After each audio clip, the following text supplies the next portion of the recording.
马某人这个县长买官就是为了挣钱，谁有钱就挣谁。那谁有钱？你有钱。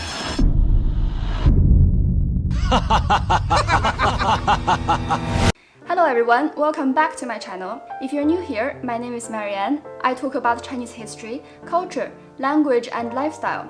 If you're interested in these topics, make sure to subscribe to my channel and press the bell button so you'll be notified when I upload new videos every week.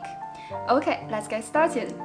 Following last week's topic, today we will cover another 5 Chinese movies to better understand ancient China. Out of these 5 films, we have 2 in the wuxia romance genre.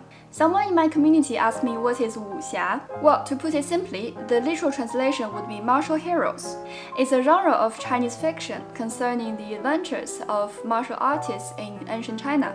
Although wuxia is traditionally a fantasy literature, now it's widespread into animes, films, television series, and video games. It forms part of pop culture in a lot of Chinese-speaking communities around the world. Apart from wuxia, I also diversified the topics and included other genres as well. Now, without further ado, let's dive into today's list of Chinese films. Number 6, House of Flying Daggers, 十面埋伏.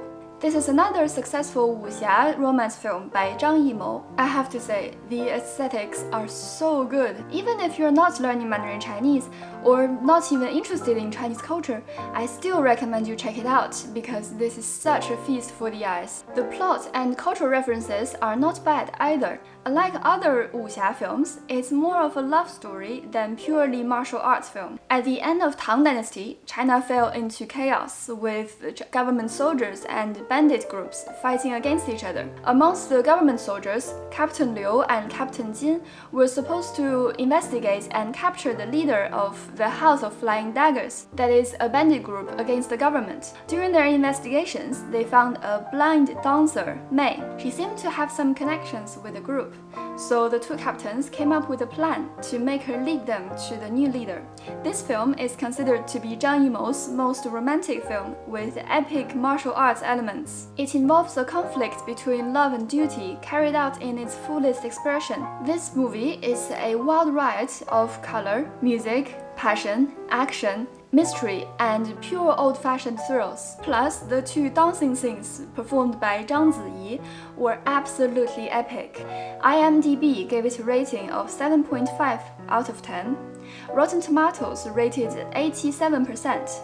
And my Mandarin learning rating would be 8.5 out of 10. Simple and clear text blended in rich colors and cinematic shots. What can go wrong? Number 7, The Banquet, 夜宴. When the old king got killed, his little brother naturally became the new king. He took his sister-in-law as his new queen, but the queen's heart belonged to the prince. Since the prince lost his lover, he's become so depressed. He's been living and hiding himself amongst singers, dancers, and poets. But the new king tried to assassinate him and ended up killing all his friends. With all the hatred, he came back to the palace and searching for the truth and seek revenge. That's how he's once again entangled in the power struggles and love affairs of the court. This film was directed by Feng Xiaogang and starred Ge You, Zhang Ziyi, Daniel Wu, and Zhou Xun. Defined as a loose adaptation of Shakespeare's tragedy Hamlet, naturally the theme included revenge and fate. But The Banquet is more than that. In my opinion, this film is underrated because if you dig deeper, there's a conflict between power and freedom, between loving someone and possessing someone. Also, the historical environment of the late Tang Dynasty and its culture, literature, and lifestyle are all worth researching about. IMDb gave it 7.5 out of 10, Rotten Tomatoes rated 87%, and my Mandarin learning rating would be 7 out of 10. Because the texts are so beautiful and well written, you can find more traces of ancient Chinese literature rather than daily conversations. For beginners, it might be a bit too hard, but it can be a great stretch for advanced learners to open the horizon. Number 8, Let the Bullets Fly, 让子弹飞. Honestly, I can't even express how much I love this movie without spoilers. Hands down, this is my favorite Chinese movie on the list. At the first several minutes, we can see the bandits robbing a train. It looks like a typical Western film, right? But it actually set in Sichuan in 1920s, when Bandit Zhang descends upon the town and pretending to be its governor. He reformed the way to treat poor people and even started a war with the local rich landlord. Even though this movie is full of power struggles and strategies, the humor element is always the highlight. My favorite moment is when Councillor Tang said to Bandit Zhang, "If you want to earn money, you will have to kneel," literally and metaphorically. But Zhang answered, "No, I will get my money standing up." Let the Bullets Fly was directed by Jiang Wen, and he also played the leading character. Other stars include Zhou Runfa, Ge You, and Karina Lau. Fun fact, the movie's script went through more than 30 drafts before Jiang Wen was finally happy with it. So you can imagine the amount of thoughts put into the plot and the dialogues. Also, with the support of fast rhythm and cinematic shots, the unique humor really stands out, and it can also leave you with deep thoughts. IMDb gives this movie a rating of 7.4 out of 10. Rotten Tomatoes rated 78%. And my Mandarin learning rating would be 8.5 out of 10. If you want to have a full experience with humor in Mandarin Chinese, this film is a must-watch. The precise use of words alongside the rhythm shows a lot about how a Chinese director tells a story. The dialogues are definitely worth listening to repeatedly. The only downside would be the fact that they talk very fast. Number 9. The Flowers of War. 金陵十三钗. After a comedy, we have a historical drama and tragedy film on the list. Please be prepared before you watch this one, because it contains a lot of graphic scenes and can cause discomfort. But as a native Chinese, I have to mention this film because it's about the rape of Nanjing during the Second World War. The movie is based on a real story. And actually, the real story was much more brutal and tragic. As the Japanese invaded China and carried out the Nanjing Massacre in December 1937, a group of desperate and innocent schoolgirls fled to a Western-run church to survive. At the same time, there was an American mortician called John Miller. He was on a task to bury the priest at this church.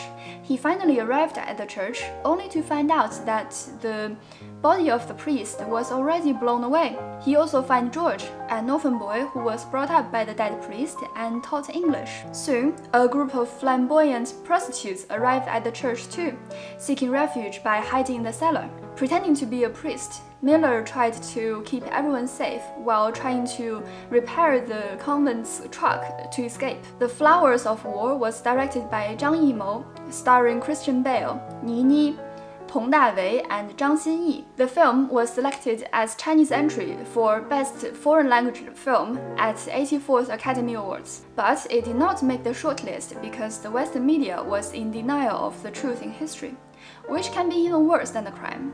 I really encourage you to watch the film yourself and form your own opinion. And remember, it's just a glimpse of the true history. IMDb rated 7.6 out of 10, Rotten Tomatoes rated 41%, and my Mandarin learning rating will be 6.5 out of 10. The texts are clear and modern, but because the story is set in Nanjing, all of the characters either speak English or Mandarin Chinese with a Nanjing accent. But if you're living in Nanjing, Shanghai, or south of China in general, it's great for you to train your ears. Number 10. The Grand Master. 一代宗师. As the title suggests, this film is about a grandmaster of martial arts.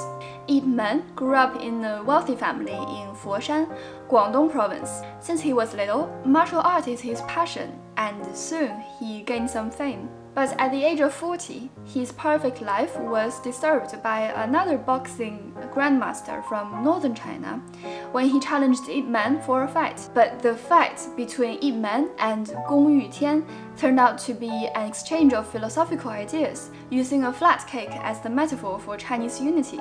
Ip Man won this round thanks to his knowledge and awareness.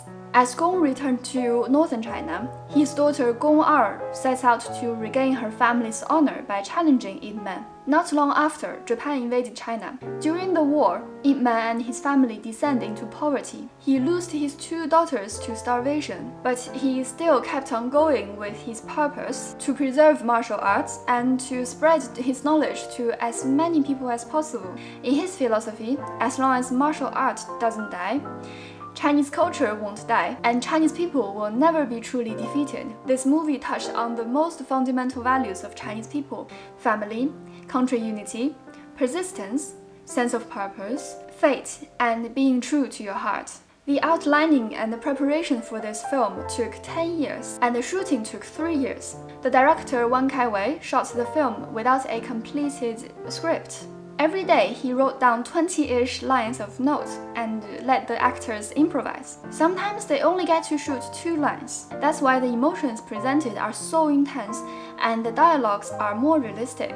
On top of that, the performance of Tony Leung and Zhang Ziyi brought out the soul of the movie and its message. The film was nominated for Best Cinematography and Best Costume Design. It's the only one of Wang Kai-wei's films to be recognized by the Academy Awards. IMDb rated 6.8 out of 10, Rotten Tomatoes gave it a rating of 78%, and my Mandarin learning rating is 7.5 out of 10. There are a lot of metaphors and proverbs in this movie. You can fully enjoy the subtle beauty of Mandarin Chinese. That's it for today's 5 Chinese films to better understand ancient China. Next week, we will move on to the Chinese movies presenting modern China, so stay tuned. If you enjoyed this video, don't forget to give it a thumbs up to help my little channel grow. And follow me on Instagram to see more contents about Chinese culture and ancient Chinese proverbs. If you like my way of presenting Chinese culture, I'm sure you will like these 2 videos right here. Okay, thanks for watching. I will see you next week.